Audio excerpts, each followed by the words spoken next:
Кредит берилген банктарда охрана, уборщик, айдоочу болуп иштесе болобу дейт. Алган акчасы адал элеби дейт. Алган акчасы адал эле, себеби бул баягы немеге тиешеси жок, кредитке мунун тиешеси жок. Себеби бул кылган иши, жумушу адал.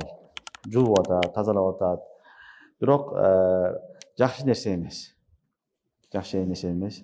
Мусулман таавану алал бирри ва тақва дейт. Жакшылыкка жардам бергиле, жамандыкка жардам бергиле дейт.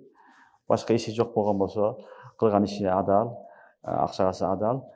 Башка иш болсо, башка иш кылганы жакшыраак. Жакшыраак.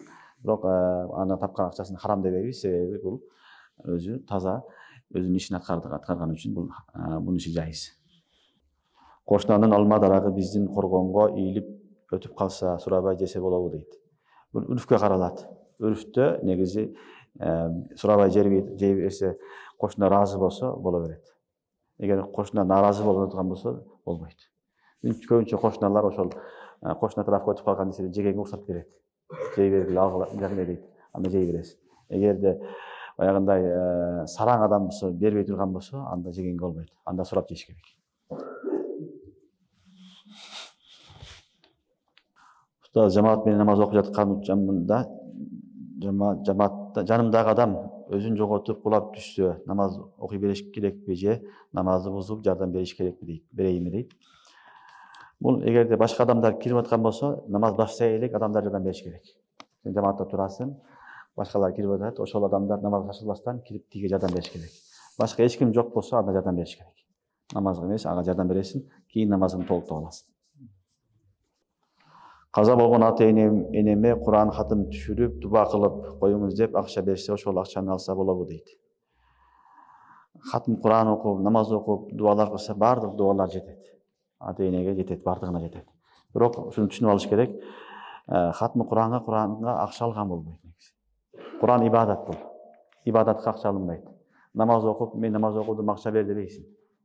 Орозо калмам, акча бер дебейсиң. Буну соогун Кудайдан аласың. Куран окуу да ушундай ибадат. Ошон үчүн ибадат болгон үчүн акча алынбайт ага.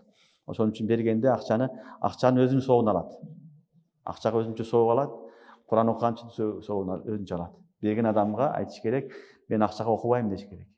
Бул ибадат.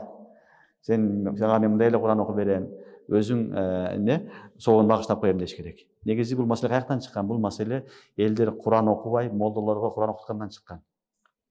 Ар бир мусулман өзү Куран окуш керек. Бул уят нерсе. Атаңа бирөө Куран окуп берсе, сен окубастан уят нерсе. Өтө уят нерсе. Ар бир мусулман өзү Куран окуй турган болуш керек. Өзү ата энесине Куран окуш керек. Бул молдо эле бүтүрүп коет ишти, мен жүрө берем деген маселе эмес. Андай болбойт. Ошон үчүн бул элдер көбүнчө түшүнөт, Куран катым кылыш керек, зарыл деп түшүнөт, зарыл эмес ал. Билген Кураныңды оку, дуа кыла бер. Фатиханы билесиңби? Фатиханы оку. Ихласты 3 жолу оку, Куран соогун аласың, дуа кыла бер. Ошондуктан ар бир мусулман ата энесиге болобу, кимисиге болот, өзү Куран окуш керек биринчи очередь.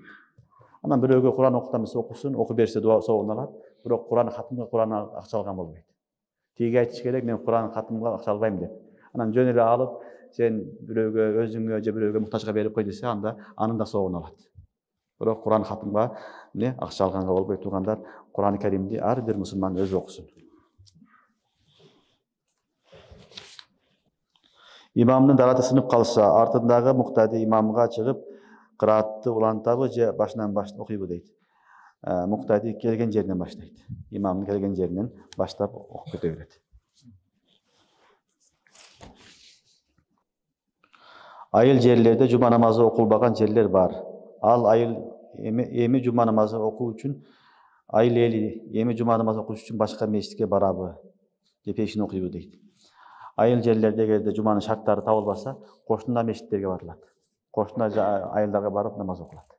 Түшүнүктүбү? Кошуна жерлерге барып окулат. Эгер кошунага баратыган жерлер аябай алыс боло турган болсо, анда пешин окуйт. Өтө эле алыс болсо, жайлоого чыгып кеткен, өтө эле алыс жерге кетип калган, кошуна жака да бара албайт, анда пешин окуйт. Бирок андай кылган жакшы эмес. Фарз, жумадагы фарз 5 бак сыяктуу эле. Ошон үчүн хадисте келет, 3 жолу, 3 жуманы үзүрсүз таштап койгон болсо, Алла Тааланын жүрөгүнө мөөр басып коет деген. Ошон үчүн жума фарз намаздар сыяктуу эле фарз, аны таштаган болбойт, аракет кылыш керек. Эгерде айылыңда окулбаса, анда жакын жердеги мечиттерге барып окуш керек. даки маскеге бас тартса болобу дейт. Бул баягы пайпак экен. Атайы чыгарылган. Болот, муну айтайын, уламалар изилдеп тактаган. Себеби шариятыбызда биринчи масыга мас тартпайт. Масыга мас тартуу бул пайгамбарыбыз саллаллаху алейхи ва саллям доорудан келген пайгамбар өзү тарткан. Эми масы жок болгон болсо, мастын өкүмүндөгү пайпактар болот.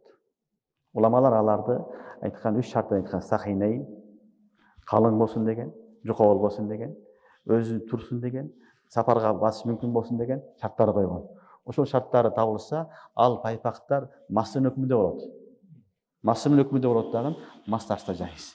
Ошон үчүн азыркы күндөгү даки деген немелер, сапаттуу пайпактар эгерде ошол шарттарга толук жооп берсе, шарттары толук табылган болсо, анда бул мастын өкүмүндө. Ага мас тартып колдонсо болот. Өзгөчө мына биздин суук жерлерде шариятыбыз жеңилдик кылган масыга амал кылабыз, алхамдулилlah. Ошондой эле кээ бир адамдар масы кие албайт. Ага пайпагын кайда болот? Пайпак деле масынын өкүмүндө, эгер масынын бүт баардык не шарттары толук табылса.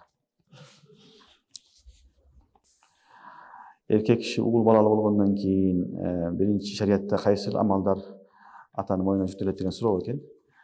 Балалуу болгондон кийин биринчи милдети баланын төрөлгөндөн кийин эмне кылынат? Азан айтылат. Азан айтып, экинчиси ат коюлат. Биринчи азан, экинчи ат коюлат, үчүнчүсү акыйка кылынат. Акыйка дагы сүннат, мустахаб амал биздин ханафи мазхабында. Андан кийин тарбия. Биринчи азан, андан ат коюлат, андан кийин акыйка. Ушул тартип менен кетет. Чүнкү ал ошо менен чогуу акыйкада садака да берилет. Малды союп койбостон, өзүнүн шартына жараша садака берип койсун дейт. Негизи шарты баягындай чачын алып туруп, ошол чачы канча грамм чыкса, ошончо күмүш берип койсун дейт. Андай кылыш зарыл эмес. Колунан келишинче шартына жараша садака берип койсо жарай берет. Анан 2 рекет намаз окуп шүгүр кылыш керек Аллага. Аллах субханаху таала мага уул берди, кыз берди, фарзанд берди деп Аллага 2 рекет намаз окуп шүгүр кылыш керек. Анан дуа кылыш керек кызга. Ушинтип Алла берген неаматты ушинтип эмне кылыш керек? Башталат, андан ары тарбиясына маани бериш керек. Анын тамак ашына, анын өсүшүнө, анын тарбиясына маани беришлик бул дагы атанын түзмө-түз милдети болуп эсептелет.